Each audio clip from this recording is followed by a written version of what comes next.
Next up is Risky Ray with his risky picks. Oh, Anything he picks, do opposite.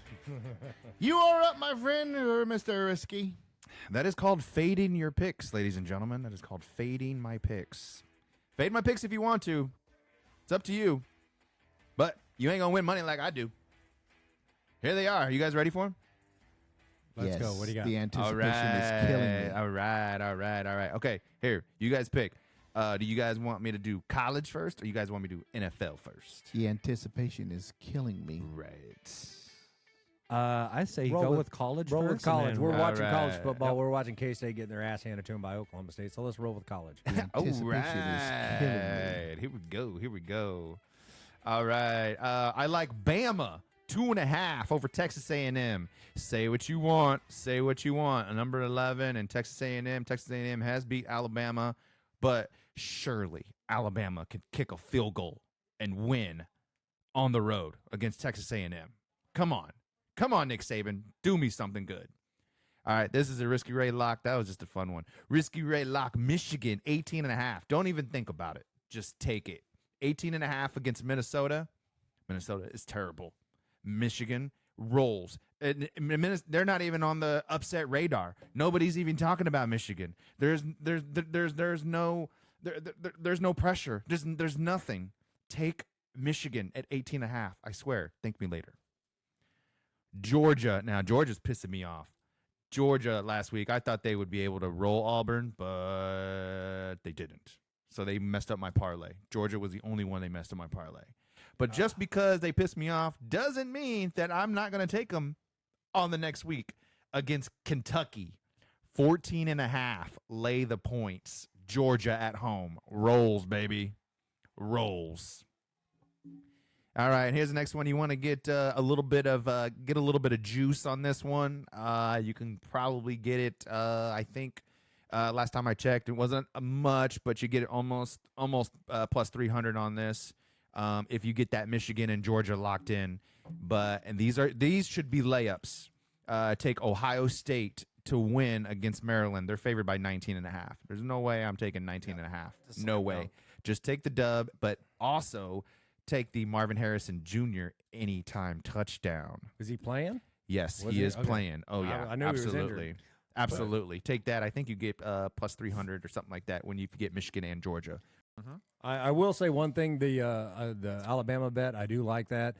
Alabama hasn't lost 2 games in the regular season since like 2010 or something stupid like that. So, Right. You're pushing 13 years and Nick Saban never having multiple loss regular seasons. So I kind of like that one against A&M. Bama owes me money, so yeah, they better make it up to me.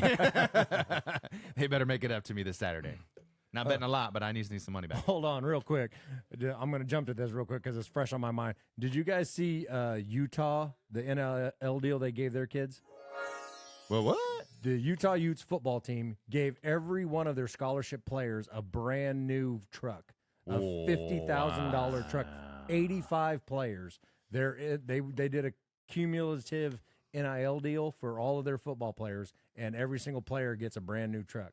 There's a lot of money being spent over That's there. literally a real quick. You couldn't write that down. I and wait. forgot. It We're was in just the fresh middle on of my Risky mind. It was Ray's, just fresh on my mind. couldn't I had write to it throw it down? in there. I had to throw it Hey, in there. you know what? Ain't even mad about it. And it's covering their insurance. Ain't even mad about it. Ain't even mad about it. What's the over or under on that? There isn't any. Damn. Go ahead, Risky. All That's why right, it's here we called a go. Real quick. All right, here we go. All right, enough about college. That's it. Enough about college.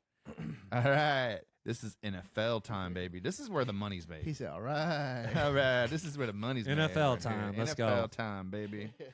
All right, here's my 3-game parlay, and these are Road Warriors. Uh-oh. Road Warriors. Bills 5.5. Baltimore 4.5. Chiefs 3.5. Lay all the points. Those are all AFC contenders. Technically, the Bills is a home game, even though it's overseas. Still overseas. All right, so here's a little small little So extra. Bills, who are the Bills playing? The Jags? The Bills are playing the Jags. Okay. Bills and Jags. So here's a little small little tidbit here. This almost pulled me off the Bills. Almost pulled me off the Bills. It's real quick, but I'm gonna do a little fun one to start. So the Jacksonville Jaguars have been waiting overseas for a whole entire week. This is the first time. This is if they got 2 games in London. This is the first time they've been over there. An NFL team has stayed and where it played the same team played 2 weeks in a row. Yeah. Hey, they're adjusted to the time zone. They've adjusted the time zone. They've adjusted it, and they said it's a real thing, right? And Jaguars came out against Atlanta, last week, and they did all right. They did okay. It took them a minute, but once they got going, they were going. I expect the Bills to do the same thing. So my little sneaky pick here is I'm gonna test this theory. So if the Jags are gonna be ready, right, and they're gonna be rested, they're gonna be, the Bills are gonna be a little jet lag, whatever you want to call it. I am going to take, in the first quarter, the Jags, whatever point spread it is. And I'm going to take the Jags. Fair. Yep, in the first quarter. Quarter. That's my sneaky pick right there. That's the one that's going to pay off. And you do it in the morning. You place the bet in the that night when you go to bed and you wake up, boom, you got $100 in your bank account. Hopefully. Thank me later. Bang. Thank me later. Hopefully, boom. Right? Gotcha. And my last one. By the way, if you guys take those Bills, Baltimore, and Chiefs, if you parlay, you lay all those points, you get plus 595. But if you do the smart play and take the quote-unquote for sure money, just take the money line on all those, you get plus 223, which is pretty good. Last but not least, I think Tony hit on it with Amon-Ra St. Brown, and I totally get it, and I saw that. You got to jump at those things. You got to take a look. And then you got to ask yourself, okay, we'll take Amon-Ra St. Brown out of the equation, and how are the teams going to play the wide receivers? So they're going to focus on the run. And there's a gentleman, a pretty good guy. I think he's out of Iowa, I think, but he goes by the name of Sam Laporta. Oh, the tight end. The tight end. He's from tight end U. Oh yeah, he's from tight end U. Anytime touchdown, lock it. Pay off, baby. Risky Ray, you heard it here first. He's questionable, though, right? Boo. No, he's not. One thing I will say is even if Amon-Ra St. Brown is out, you still got Jamison Wilson making his debut. The NFL cut his suspension from 6 games to 4 games, and he's going to make his debut this week. Are you 100%? Not 100%. They had him listed as questionable, but it wasn't a physical thing. They have him at more like got to build him up. So he might be on a snap count, but he's still an explosive receiver out of Alabama. You can't. Yeah, I have him on my fantasy league on one of the teams, and I read that. Yeah. They weren't sure if they're going to put him on a count or snap count, pitch count, whatever you want to call it. Yeah. Josh Reynolds, he's there too. Again, and he's questionable also. Yep, he's a questionable also. So their main guy or one of their main guys going to be is. And I'm not just saying this because he kind of share a little bit of the same name, but I think his name is Shafir Raymond. That sounds stupid. It's like that. Oh, I like first names. Yeah.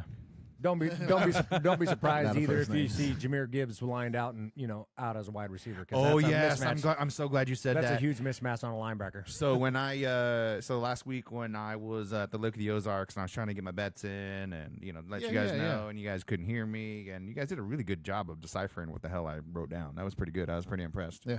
But I was going to talk about Joe wanted me to talk about fantasy football or a player or whatever, and I said, okay, perfect. I'm gonna talk about Jahmyr Gibbs. This guy, you need to trade Jahmyr Gibbs. Like obviously their running back room is an 80-20 running back room, right? David Montgomery's getting 80%, Jahmyr Gibbs getting 20%. And I think with Amon-Ra St. Brown that is out, he's gonna see a lot of play in this game. And Jahmyr Gibbs has yet to score a touchdown, and there was so much hype. Jahmyr Gibbs was drafted before David Montgomery. You're talking like 2nd, 3rd round versus 5th and 6th round. Jahmyr Gibbs, his talent alone, I picked him to be my offensive rookie of the year. I still think Jahmyr Gibbs has a talent. A lot of those guys, like I said, just like the Chiefs do, they let those rookies break in for the first 4 or 5 weeks, and then you might see them explode. But again, you're probably going to end up seeing Detroit do what they did last year, where you were seeing Williams getting all the touchdowns. He was pulling all the red zone targets away. So it's going to be a split backfield no matter how you look at it. But I still think Jahmyr Gibbs is the most explosive. He's better hands out of the backfield. He's a better pass catcher. But yeah, I partially agree with that statement just because I'm partial to David Montgomery on my fantasy squad, blowing that shit up. All right. I also have Jahmyr Gibbs. Okay, but yeah, there you go. Boom. That was your Lock picks, Risky? That's my pick. All right. Lock you heard it here, baby. man. Lock that son bitch. Lock it. All right. Okay, I think next up we're going to go ahead and do our real quicks. Are we going to touch upon it?